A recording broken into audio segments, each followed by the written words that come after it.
Hi everyone, welcome back to RTS and welcome back to our 4 for 4 series, and today it's layout number 4. So I have my photos here. I'm ready to scrapbook them. I've been chatting with my mom. Oh, just fun, love it. And so we are going to be playing with 5 pieces of paper, and so we will be playing with our paper number 1 and 3 of them. There will be 3 pieces of your number 1, and so that is 3/4 all by, I'm going to say by their 12 inches, but these are the strips that we cut off from that triangle. So they're your 3/4 by 11.5, and then that 1-inch piece, and then the 1.5. So those 3 corresponding pieces that are just, they decrease in size as you go. Those 3 pieces we're going to be playing with, and a paper number 2, that will be a 5x10. And then our paper number 3 is a 1x12. So what are we going to do with these different pieces of paper? Well, I have a few options, and I have some photo mats here. So we are going to get busy playing, and then some other things you can add to this layout. And so along with this, as you sit here and you play with your papers, the one thing I want to say is don't forget whatever leftovers you have. And so far as paper, I think I'm down to these 2 tabs. I think this is what I have for leftovers. Now I have my cut apart, in that bonus sheet. But as far as leftovers, that's what I'm bringing forward. But that doesn't mean you can't play with your washi and your trimmings, whatever you decide to play with, because this is paper. You can use this as a roll of paper and more trimmings. Okay, and I have my beautiful black eyelet. I don't know if I've played with any trimmings so far. I'd have to think about that for a minute. And then also border stickers. You can also use border stickers. So don't forget to bring those forward. Now is the time to play with them. And so I've just been kind of playing with the papers that we've had as far as our cuts, because I've just been having fun with them. So the first thing we're going to do is we are going to play with an arrangement of these papers. That we're going to take this 5x10, and again, this is something different, and that is what these paper cuts were about, just to show more variety with different paper sizes. This is the 5x10, and then of course we're going to take this 1x12, and we're going to put this here. Now you can overlap this completely, your number 3 onto your 2, just like that, or you can not overlap it as much, or you can even butt it up side by side, however you want to do, because what we're going to do is we're going to be making the L design, and I had said that I was going to have that in our go-to designs, and that has still not happened, but perhaps over the winter I can get that up. We have some changes coming to YouTube, so things are in limbo for everyone. So I will be talking more about that later. So then we're going to be playing with these 3 strips that are notched. And so, of course, that's 3/4, 1 inch, and 1.5. So what you can do is then use these 3 pieces of paper. And you can, let me see which one's the longest. I'm going to start with the longest one first. And then I'm going to put the next longest, that would be the 1 inch. And then I'm going to put on top the 1.5 inch. And so you can see over here there are different lengths, and so I have them in a different array, and then right there are the notches. Now if you don't like that notch, you definitely can trim that off, but that is the L design, but done on the right side. Isn't that different? Isn't that interesting? I really like that. And this is great. Let's go ahead and play with this. This is great if you have, say if you want to load this up with photos. There's a 4x6, there's a 4x6. And then you could even do some 3x3s. Depends on, and we have been talking about this among my subscribers, that when it comes to heritage photos, there's so many different sizes, even within this 3. And I'm not sure of the years on these. Look at the different sizes. All 3 of them are different sizes. It's crazy how that happens. And it's crazy how they were developed, I guess, as time went on. So you could only get 2 on there. You could replace these 2 4x6 with some 4x4s, another 4x4. So this is the L design, taking that block and that band and then making another band or strip over here. And of course you can play with these overlapping pieces as much as you want. You could even break out an edge punch, give them a decorative edge. We have that scallop. You can always play with that. You can always take your trim and you could run that at the bottom of your L. You could do that. There's so much you can do with this. And then, of course, what did we say? Oh, we could do 4 of these 4x4s. Photos, you could do that. And then, of course, you could use one of them as a title, one as a journaling, or title and journaling, and then 3 photos. You can definitely do that. Or you can come down here and put your title. Or, I'm sorry, you can come down here and put your journaling, and you could run your title in a vertical. Isn't that different? Okay, so then also with that, let's show another option with this L design. How about if we rotate it such as this? Now, isn't that pretty? This is different. This is really different. I like this. Okay. And so, of course, the same thing. You could run a big title up here and then, of course, just fill in just exactly what we did with those photo mats. Love this. And I will suggest when you have some scraps left over, and if you like to play, which you know that is what I like to do, take some cardstock, and I like black because then it just makes it stand out as that is where the photos would go, and cut them in different sizes, 3x3s, 2x2s. It depends on what you like, what is your personal preference, 4x6, and then play with that, and then just play with the arrangement. So that is just a simple rotate of that L design. That's all that is, and there are 4x4 photos. Of course, you could get some 4x6 on there. And you could even shift these down a tad, put one there, or you could definitely do it like this and put your title here and your journaling here, and you could do a visual triangle. That is very simple, very pretty. And what do we have? A 5x10, a 1x12, and 3 varying lengths of 3/4, 1, and 1.5 inches. So simple. But I'm not done with that because let's do another rotate. Yes. Come to mama. Now, of course, with my papers number 1, I would want to make sure that the majority of my text is going in the right direction. But that is, again, playing with the L design in a different rotation. It just never ends. And, of course, if this notch is bothering you, you don't like it that way, you can always cut it off, or you can, just embrace it and use it as something different. So that is 3 different ways of this L design. I love it. And, of course, with what we were saying, you could definitely, how about if we do this and maybe put, I didn't finish my thought there. You could definitely play around with your photo sizes, and you could get easily 3 photos, 4 photos, 5 photos, 6, and play around with that. This would be a really, really pretty 2-page. This would be the right, and then on the left, you would take these and butt these to the inseam. That would be very pretty. So now let's do another version of this, playing with these 5 pieces of paper. You know I love doing this. Yes, this black cardstock from Michaels is just not jiving with me. I'm having little fibers all over the place. So we're going to take this 5x10 and basically put it in the middle. Maybe shift it down a tad. Take this 1x12, we're going to put it right here at the bottom. So basically we're building a little bit of a shelf, and then we're going to play with these. There's more of those fibers. We're going to play with these strips. And so we can, I'm going to start with the longest one. I seem to start with the longest one, and then I just build from there. And so you can see that all I'm doing is just layering them.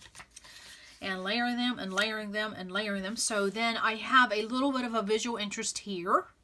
And then have a little bit of a visual interest here, because all of these notches make a little bit of a visual triangle. And all of these notches here, you have a little bit of a visual triangle there. So that is very, very, very simplistic, but very effective. Because again, 4x6, you could do 3 here, depending on how much you have in your photos. You could overlap the middle one. It depends on if you have something in the background you don't mind covering up. That would be a very pretty. Of course, the 5x10 in the back is basically covered up, but you could also run 2 photos this way. Well, you're going to have to maybe slide this down a tad. We can do that. You could get 2 4x6 photos on there, and then you could get a 3x3 and a 3x3, and you still have room for a title up here and journaling down there. So now with this design, and don't forget that you can put decorative edges on any of those papers, and we can do the stitching and the sanding and the inking and the stamping and the stitching, and playing with all these other elements that I talked about earlier. So then what we're going to do is we're going to rotate it this way. How fun is that? So again, these notches are going in a different direction. If that's not something you like, you could always get rid of them or embrace them. It's totally up to you. So that is one option. And then the rotate again would be this option. Okay. Or what you can simply do is just flip these. And so they would be going the same way. So there's the 5x10, there's the 1x12, and just move things around. This is why I don't adhere as I'm playing. I adhere once I've decided. And so then we have the 1 inch, and then I put the 1.5 on top. Just however you want, just play around with them. And so again, same thing, just a rotate. Now let's play with one more option here, and then I will show you what I'm going to do. Is that I'm going to take this 1x12 and I'm going to put it basically at the top. And then what I'm going to do is I'm going to come down here and I'm going to put this 5x10. So there's the 1x12 and the 5x10 on top of it. And then what I'm going to do, well no, let me do this. I'm going to play with these strips. So I'm going to basically do some wallpapering as such. Now I could go clear to the right, or I can come in and give a little bit of a margin. And then as well with my papers, I can butt them up side by side, or I can leave a little bit of margin. Here I have a little bit of margin. And then put this paper over top. Now that is something really different. Really different. So you see how this creates a design, and you can just play with that. Now I would say inking these 3 individual pieces of paper would make them differentiate between one another. And then the bonus of this is, let's play with some paper. Photo. Let's play with some photos. Oh, wouldn't that be fun? Oh my goodness gravy. I love that. I love that. That is so pretty. Come here with a really nice title, and come down here with a little bit of journaling, or title and journaling all in that area. So fun. Do a visual triangle. You could even have a little bit of room up here for your journaling. That is really pretty. But then the bonus of this is rotate again. Now, if this is not enough pieces in the background, again, use your washi, your trimmings, your border stickers, or any of your extra pieces of paper. That would be fun. And then the other bonus is, again, rotate once again.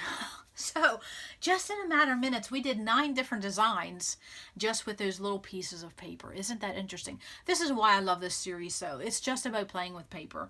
So now, what will I be doing? I will tell you that I was drawn to, I think it's going to be the L design. And I think what I'm going to do, let me see. I think what I'm going to do is this up here. I thought this was really different. So I'm going to start with my longest piece. Now, since my papers are double-sided, I definitely could alternate one of those. So say there is my 3/4, there's my inch, and then my 1.5. I could flip that. I could do that, but not everybody has that option, so I might keep them all together. And then you could definitely staple these together. You could definitely do some stitching on top of those, because they really are just banner strips, but they do make that L design. I really seem to like that. I have 3 photos, and I think this one's the biggest one. I think I'm going to do something like that, if I decide to do with that. Now, I haven't decided on my title, but the one thing that I saw in my kit that I really want to play with, and I really like this, is this floral washi tape. And so I thought I can maybe move this down a little bit and do a row of that, or maybe 2 rows of that, or maybe, look at this. I could definitely incorporate that, or I could get this washi in, do a roll of that. I'm not afraid to mix and match my florals. Or see, I have this turquoise, or I could do this black and white, or I could do a mixture. So I think what I'm going to do is I'm going to build that top banner section a little bit more, and then I will overlap these 3 notch banner pieces, and then my 3 photos will again be in a little bit of a grid. And I think my journaling is going to go, I have to think about my journaling, because I do want to identify these people. So I may put each one of these photos on a mat, and say if this was a little bit bigger, that way I can come down here and leave spaces for my journaling on each block. I think that is my plan. So let me just show you now. If my mats were bigger, I'm definitely going to have to make photo mats, because I do want to separate and differentiate these photo groupings, and I want to label the people in them, because I still have that capability of having someone to tell me who these people are. And so it's just amazing. I'm having so much fun talking to my mom and learning and looking and then sharing this information with my little one. I'm just having so much fun with this. So I'm definitely going to be playing with that, and I'm definitely going to be matting. And I have a few transparencies, acetate pieces. I could definitely, I just love playing with them. So I hope in this series you have seen different options of playing with acetate. So I have those laying and to the side. And I will tell you, anytime that you have things laying to your side, you seem to reach for them more. And here's some leftover breads. So I definitely will be playing with that. Oh, but then I have this, don't forget, doilies. And then I also have, what was the other thing I saw here? This black lace. I did not get to use that, but I think I like the pink. Yeah, I think I like the pink. So I'm definitely going to be playing with all of that. So hold on there for a minute. I will get busy playing with this last layout. Well, one other thing. Don't forget, if you've been using that resource listed below called the Old Design Shop, you could use some ephemera. So don't forget that. That would make for a great photo mat. And when you're doing heritage and legacy type of layouts, you can see with my pattern number 1 that was like a collage. So the writing went upside down, left, right. So when it comes to ephemera, don't be afraid to use it, not as it was intended. So I definitely could use that for photo mats or embellishments or a little bit of both. And then one thing, which I think I may incorporate, is our specialty papers. We talked about that. So there's the acetate. I've been playing with that, but there's vellum. So I definitely could play with the vellum. I could play with the burlap, or I could get the specialty gold in of this Maggie Holmes vellum. So I definitely will be playing with something or all of it. Yes. So stay tuned. I will be right back. All right. So let's talk about how layout 4 finished up. Really, really enjoyed this process. And as I was talking about building the kit, we talk about how special these photos are to us. And so I had said when I was building the kit, this is time to break out all the good stuff. And in my case, I consider everything I own the good stuff, but you know, some things we put on hold for that special photo. And what I wanted to do was take time doing some things I don't normally do and playing with some items I don't normally do. So in this layout, I did indeed use 4 different washies. I used 4 different punches, and I used 4 specialty pieces on this layout, and I did inking and I did stamping. I don't normally do that on just an everyday layout. So taking that special time, using those special things for those special photos, this time is now. Absolutely. So let's talk about where our 5 pieces of paper landed, because I did use all 5 pieces of paper. I'm surprised in this round that I did use the papers that I cut and I earmarked for each layout. I really don't have much carryover. I have a little bit right here, and we'll talk about that in just a minute. So for my 5 pieces of paper, my number 1, all 3 of those in that 3/4, 1 inch and 1.5, they all landed here to the left. I did flip one of them, and you can see that my skinny piece, my 3/4 by 1, it is the very bottom layer of those 3 notch pieces, and I flipped that only because I had a big piece of 5x10. I just wanted a little something different for that. And then I just layered them. The next smallest was the 1 inch, and then the 1.5 I layered on the very top. And so then the second, number 2 paper was the 5x10, and it is right here underneath all of those photos. And then my number 3 was my 1x12, my burgundy, and it is up here. So let's talk about a little bit of everything, because I really did enjoy this entire process. My 4 washies. Let's talk about where they landed. So at the very top of the page, you see this turquoise washi. Oh, sorry, having a little trouble talking today. I think it's all the the YouTube talk is giving me a headache, but we'll talk about that in a mixer coming up. this Carpe Diem, this turquoise. So of course I just put it on white cardstock and I put it right on top of here, and we'll talk about the punching in just a minute. And then the next coming on down is that I use this black and white washi, this floral fabric washi. Very, very nice. And I just used my ATG adhere that. Sometimes they have a backing you can peel. I don't trust that. I leave the backing on my fabric tape, and then I use my ATG on top of that, because once you take this off, the fabric becomes a little thin and a little wimpy to play with. I think it works better. I just keep that backer on, that sticky backer, as a stabilizer. So then my next thing is that I use this Auburn Lane burgundy washi down here just as a little bit of a start of a little bit of a cluster. And then this beautiful pink washi, also by Auburn Lane. I did the same thing. I put it on, I did a couple rows right here, and I put it on some white cardstock, and then I punched it because I wanted some pink leaves.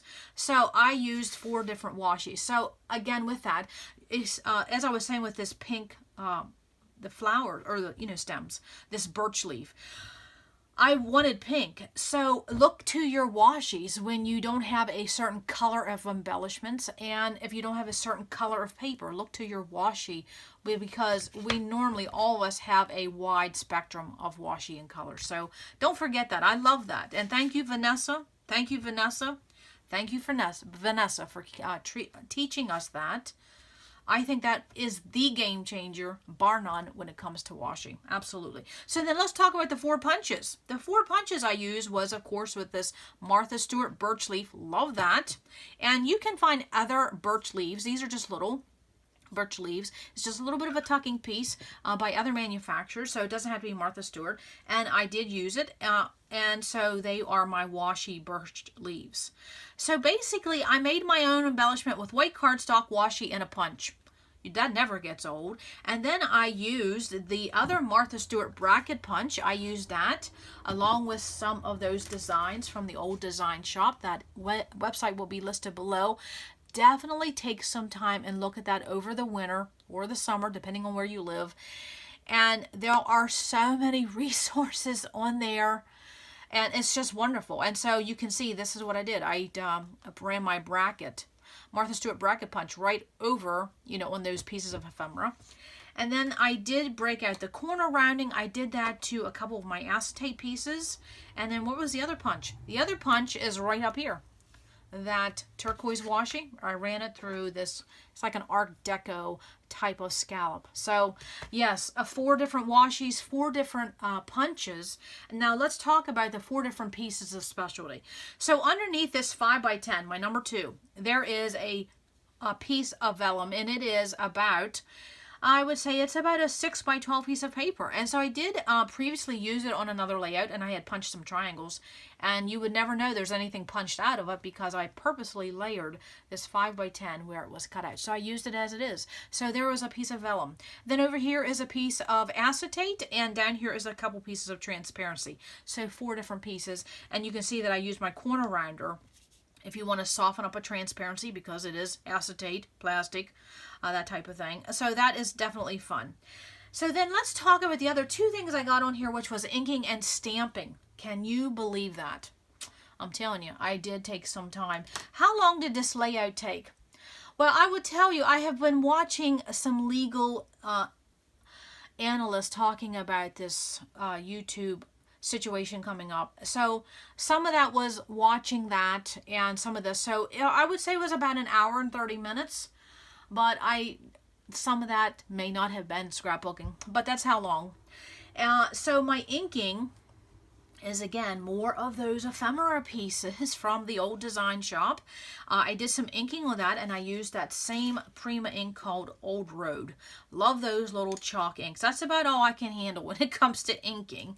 And then for my stamping, I broke out some Allie Edwards stamps, and I stamped up here at the very top, and it's just like a little bit of a subtle stamping, but it says, took through the lens, capture a moment, tell a story, preserve a memory. So I really love that, because these people are all lined up to take photos. And then over here, if I would not point this out to you, you would almost think that that was just incorporated and that was the original design of my #1 paper. But I absolutely did stamp that. It is an icon, the word my, and the word roots, and that same icon. And I just did that through my Tim Holtz platform. Up here, I did old school. I put it on a block, and I stamped it that way. And the only reason I had to is because it was an afterthought and I already had this brad there. So if you are scrapbooking, if you are stamping on a scrapbook page and you have lump and bump, that Tim Holtz platform doesn't always work. So don't get rid of your blocks. Even though you have some platforms, those blocks still come in handy. So I really, really love how this turned out. And this was really just one run through. So very good imaging. And that is through the India Ink Black by Hero Arts. That was recommended to me by an online friend, Patter. And I have to agree with her. That is a wonderful black ink. I really, really enjoy that. So then along with that, what I also did, of course, was my title and some clusters. I don't have a visual triangle. I do have a small cluster up here and a small cluster up here. And then, of course, the trimmings. Oh, my goodness. Yes, the trimmings. What I did was I decided to put it up there because as I was working with this, it just seemed like it had a natural flow of an arch. So that's how I did that. And I did use score tape. And I definitely recommend the brand Score Tape. And I just put that on the very top row of that trimming. And then I took a little piece of this and I would put under a couple of those little scallops. You don't really see it. And then I did, for my photos, I created big photo mats. I had talked about that in the previous segment because I will be identifying the people in each one of these photos. So that's why these mats are a little bigger. And so my mom is working with me right now to identify who is my great-grandparents on one side, who's my great-grandparents on my other side, who are aunts and uncles I never even met, I didn't know about. Oh, just love it. And if you notice in these vintage photos, you do not see a single woman wearing a pair of pants. Isn't that something? Dresses and heels, baby. Oh man, we don't dress that way nowadays. So up here with this trimming, I definitely just layered that across everything and got on those washi birch leaves, some braid, some enamel dots, and then I added a little bit of element to those 3 notch pieces. One of them you don't see is that I broke out my Tim Holtz stapler and I did staple the very top of each one of those 3/4, 1 and 1.5 inch notch pieces. And so when I stapled them, you know, again, just getting more hardware in, I didn't like the way they looked because they were silver and I have this whole black thing going on right here. So I took my Sharpie and very, very easily, no, very, very, what's the word? Carefully, I just colored the very tops of those staples. The one you don't see, it's underneath the brad there, because I did not want silver, I wanted the black. So Sharpie over some metal, that's what worked. And then of course, more hardware, Tim Holtz paper clips, and I did something a little different this time. This time I took the paper clip and I attached it to the tab, and then I attached it to the photo. So that paper clip really is holding that tab to that photo. That's just something interesting. And I don't have the bottom of these photos adhered because as I do my journaling, I may insert that journaling block underneath those photos. And then of course you can see more of the ephemera. I used that for my title base. I called it My Lineage. Now I did play on words a little bit. I could have put my heritage, my ancestors. I used the word lineage because if you look at the root word of lineage, it's line. And all of these people are in a line in these photos. So that was just a little play on words. I do that every so often. And so let's take a look at this bottom mega cluster here because I do indeed have my title. And you can see I have my title on a ephemera base, and then I used a big piece of chipboard, and then I used some buttons and this antique resin piece, and of course enamel dots, those washi leaves, and a butterfly and a doily and some acetate, and then also to another piece of ephemera, and you know, just a little bit of everything. So there is so much going on here because it is truly to make a statement. That's why there's so much here, and I have somewhat, actually the whole page has a lot going on, but as I said, when you're working with special photos, you want special products, you want special treatments, you want to take that special time. And that's exactly what I did. I wanted to make a special page. And so with all of this, that just helps me retell my story, because I used vintage colors, I used a doily, I used film strip, I used a clock, keyhole, old time camera. So again, all of those elements added together help me record my story. So I love that. I really hope you enjoyed these 4 cuts, these 4 different type of cuts for these 4 different layouts in this series, because I wanted something different. And you can see in the earlier segment, you can just keep playing with these and playing with these. It will never get old. And I think that's all I have to talk about in this layout. Other than we are not done. We absolutely have 4 cards we are going to be playing with. And so if you have any leftovers, excuse me, bring them forth, but keep them in a separate pile. And in the next layout, we will be going over the leftover pieces that we have and how we'll be making 4 cards. And what type of cards will I be making? I haven't decided that yet. I'm going to be looking into that, but I will also tell you, if you have washi, don't put them away, because we can use that washi and we can use this trimming. I mean, I have a whole heap of stuff going on over here. And we can also use those border stickers and those leftovers to beef up some of the cards, because we only have a few pieces of paper left. So that is all I have for layout number 4. I hope you're enjoying this. And if you will take the time and read the comments, especially when it comes to making the kit, definitely read those comments as to what people are scrapbooking. Some people are doing this for gifts. It's just truly remarkable what you can do when it comes to heritage photos and how precious they become. So don't ever feel like this is not important. I just want to say that, because if we don't do something with this, if we don't record the story with our lineage, our ancestors, our heritage, who will? So absolutely. That's all I have for now. We will be coming back in a few days and we'll be doing the cards. So hang on. 4 for 4 is not over. So that's all I have for today. Stay tuned for some close-ups and come back to RTS. You never know what we're going to do.